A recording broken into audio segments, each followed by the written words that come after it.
ಯಾವಾಗಲೂ ನಾವು ನೆನ್ಪಿಟ್ಕೋಬೇಕು, ರಾಯರ ಮೇಲೆ ಭಕ್ತಿ ಇಟ್ಕೋಬೇಕು ಹೊರತು ಭಯ ಯಾವತ್ತೂ ಇಟ್ಕೋಬಾರ್ದು. ನಮಸ್ತೆ, ನಾನು ನಿಮ್ಮ ಸೌಮ್ಯಶ್ರೀ. ನಮ್ಮ ರಾಘವೇಂದ್ರ ಸ್ಯಾರೀಸ್ ಪೇಜ್ಗೆ ಮತ್ತೆ ಬನಾರಸಿ ಪ್ರೀಮಿಯಂ ಜಾರ್ಜೆಟ್ ಸ್ಯಾರೀಸ್ ಬಂದಿದೆ. ನಮ್ಮ ಫಾಲೋವರ್ ಒಬ್ಬರು ಒಂದು ಪ್ರಶ್ನೆನ ಕೇಳಿದ್ದಾರೆ. ತುಂಬಾ ಒಂದು ಒಳ್ಳೆ ಪ್ರಶ್ನೆನೇ ಅಂತ ನಾನು ಅನ್ಕೋತೀನಿ. ಕೆಲವೊಂದು ಸಲ ಏನಾಗ್ಬಿಡುತ್ತೆ ಅಂದರೆ, ಮನೇಲಿ ಎಲ್ಲರೂ ಚೆನ್ನಾಗಿರ್ತಾರೆ, ಕೆಲವೊಂದು ಸಲ ಗಂಡ ಹೆಂಡತಿ ಮಧ್ಯೆ ಒಂದು ಸಮಸ್ಯೆ ಅನ್ನೋದು ಬಂದ್ಬಿಡುತ್ತೆ. ಆ ಸಮಸ್ಯೆ ಅಂದಾಗ ಜಗಳ ಹೆಂಗಿರುತ್ತೆ ಅಂದರೆ, ಯಾವಾಗ ಹೆಂಗೆ ಹೋಗುತ್ತೆ ಆ ಜಗಳ ಅಂತ ಗೊತ್ತೇ ಆಗಲ್ಲ. ಯಾವಾಗಲೂ ಅನುಸರಿಸ್ಕೊಂಡು ಒಬ್ರಿಗೊಬ್ರು ಅರ್ಥ ಮಾಡಿಕೊಂಡು ಹೋಗಬೇಕು. ಅರ್ಥ ಮಾಡ್ಕೊಳ್ದೇ ಒಬ್ರಿಗೊಬ್ರು ನೀನಾ ಅಂತ ಪೈಪೋಟಿ ಮಾಡಿಕೊಂಡು ಜಗಳ ಮಾಡ್ಕೊಂಡು ಹೋದರೆ ಮಕ್ಳ ಕತೆ ಏನಾಗಬೇಕು ಅಲ್ವಾ? ಯಾಕೆ ಇವರು ಇದನ್ನೆಲ್ಲ ಮಾತಾಡ್ತಿದ್ದಾರೆ ಅಂತ ಅನ್ಕೋಬೋದು. ನಮಗೆ ಜೀವನದಲ್ಲಿ ಹೊಂದಾಣಿಕೆ ಅನ್ನೋದು ತುಂಬಾ ಮುಖ್ಯ.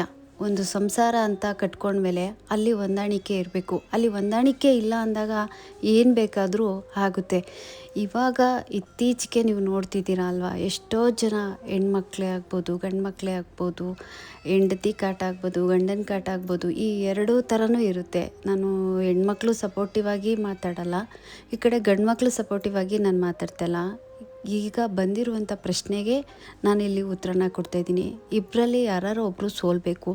ಇಬ್ಬರೂ ಸೋಲಿಲ್ಲ ಅಂದಾಗ ಅದು ಬೇರೆ ಥರನೇ ಆಗುತ್ತೆ.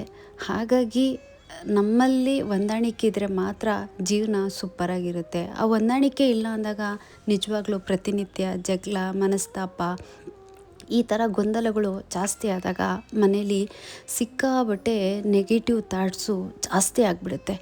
ಆವಾಗ ಏನು ಬೇಕಾರಾಗುತ್ತೆ. ನಾವು ಒಳ್ಳೆ ಮನಸ್ಸಿಂದ ಮನೇಲಿ ನಗ್ನಗ್ತಾ ಇದ್ದು ಎಲ್ಲರೂ ಇದ್ದು ನಾವು ಆಚೆ ಹೋಗಲಿ, ಕೆಲಸ ಮಾಡ್ಕೊಂಬರಲಿ, ಎಲ್ಲ ಒಳ್ಳೆಯದೇ ಆಗುತ್ತೆ. ಮನೇಲಿ ಏನಾದರೂ ಸ್ವಲ್ಪ ಜಗಳ ಆಯಿತು, ಪ್ರಾಬ್ಲಮ್ ಆಯಿತು ಅಂದರೆ ಅವತ್ತು ಇಡೀ ದಿನ ನಮಗೆ ಪ್ರಾಬ್ಲಮ್ಸೇ ಇರುತ್ತೆ. ಹಾಗಾಗಿ ಜಗಳ, ಮನಸ್ತಾಪ ಇವೆಲ್ಲ ಕಮ್ಮಿ ಮಾಡ್ಕೋಬೇಕು. ಆದಷ್ಟು ಚೆನ್ನಾಗಿರಬೇಕು. ನಮಗೆ ಅಂತ ಹುಟ್ಟಿರುವಂಥ ಮಕ್ಳಿಗೋಸ್ಕರ ನಾವು ಚೆನ್ನಾಗಿರಬೇಕು, ಖುಷಿಯಾಗಿರಬೇಕು ಅಂತ ಅನುಸರಿಸ್ಕೊಂಡು ಒಬ್ರಿಗೊಬ್ರು ಅರ್ಥ ಮಾಡ್ಕೊಂಡು ಹೋದರೆ ಮಾತ್ರ ಜೀವನ ಚೆನ್ನಾಗಿರುತ್ತೆ. ಸಂಸಾರ ಚೆನ್ನಾಗಿ ನಡೆಯೋದೇ ಇಲ್ಲ. ಅಡ್ಜಸ್ಟ್ಮೆಂಟು ಅನ್ನೋದು ಗಂಡ ಹೆಂಡತಿ ಇಬ್ಬರ ಮಧ್ಯೆನೂ ಇರಬೇಕು. ಅದಿಲ್ಲ ಅಂದರೆ ನಿಜವಾಗ್ಲೂ ಸಂಸಾರನೇ ಅಲ್ಲ.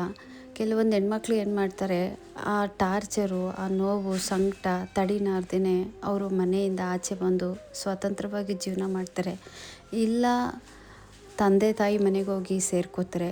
ಇನ್ನೂ ಕೆಲವು ಹೆಣ್ಮಕ್ಳು ಅವನು ಎಷ್ಟಾರು ಟಾರ್ಚರ್ ಮಾಡಲಿ, ಪ್ರಪಂಚದಲ್ಲಿ ನಾವೇನಾದರೂ ವಾಪಸ್ಸು ನಮ್ಮ ಗಂಡನ ಮನೆಗೆ ಹೋದರೆ ನಮ್ಮ ಸಂಬಂಧಿಕರು, ನಮ್ಮ ರಿಲೇಷನ್ಸು ಎಲ್ಲರೂ ನಮ್ಮನ್ನು ಆಡ್ಕೊಂಡ್ಬಿಡ್ತಾರೆ. ಮುಂದೆ ನನಗೆ ಹೆಂಗಿರುತ್ತೋ ಪರಿಸ್ಥಿತಿ ಅಂತ ಯೋಚನೆ ಮಾಡಿಕೊಂಡು ಪ್ರತಿದಿನ ಕೊಡುವಂಥ ಗಂಡ ಟಾರ್ಚರ್ಗೆ ತಡ್ಕೊಂಡು ಜೀವನ ಮಾಡ್ತಾರೆ. ಜೀವನ ಮಾಡೋಷ್ಟು ಮಾಡ್ತಾರೆ. ಆಗಿಲ್ಲ ಅಂದರೆ ಸೂಸೈಡ್ ಮಾಡ್ಕೊಂಡು ಏನೋ ಮಾಡ್ಕೊಂಡು ತೀರೋಗ್ಬಿಡ್ತಾರೆ. ಆದರೆ ಮಕ್ಳ ಕತೆ ಏನಾಗಬೇಕು ಅಲ್ವಾ? ಹೀಗೆ ಗಂಡ ಹೆಂಡತಿ ಮನೆಯಲ್ಲಿ ಪ್ರತಿನಿತ್ಯ ಜಗಳ ಮಾಡ್ತಾ ಇದ್ದಾಗ ನೀವು ಯಾವುದೇ ಥರ ಪೂಜೆ ಪುನಸ್ಕಾರ ಏನೇ ಮಾಡಿದ್ರೂ ರಾಯರ ಫೋಟೋ ಯಾಕೆ ಬೀಳ್ತು, ಯಾಕೇನಾಯಿತು ಅನ್ನೋದನ್ನು ಕಂಪ್ಲೀಟ್ ಡೀಟೇಲ್ಸು ನನ್ನ ಯೂಟ್ಯೂಬ್ ಚಾನಲಲ್ಲಿ ಕೊಡ್ತೀನಿ ನೋಡಿ. Thank you.